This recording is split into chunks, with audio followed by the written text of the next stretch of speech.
Marilah kita ucapkan syukur kehadirat Tuhan Yang Maha Kuasa atas kesehatan.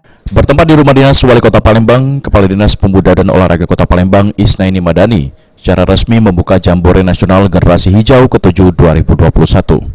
Dalam kesempatan ini, Kota Palembang terpilih menjadi tuan rumah Jambore Nasional Generasi Hijau ke-7 yang diikuti oleh 50 peserta dari seluruh provinsi di Indonesia pada Jambore Nasional SMA. Palembang sendiri mengirim 8 peserta.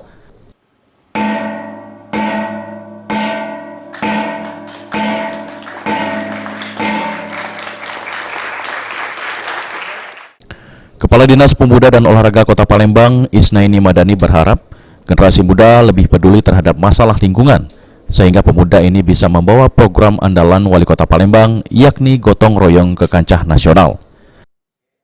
50 orang dari seluruh Indonesia, dan kita harapkan tentu mereka pulang dari sini akan membawa kenangan yang baik tentang Palembang dan bisa mendapatkan ilmu, pengalaman selama mengikuti Jambore Nasional yang kegiatannya nanti diselenggarakan di Hotel Azza selama 4 hari.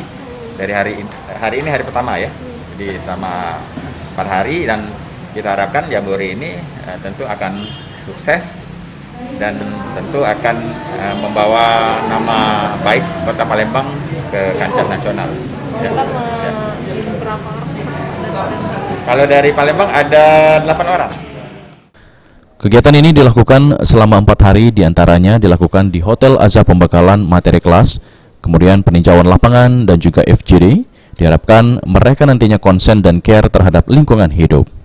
Abidin Riwanto, PAL TV.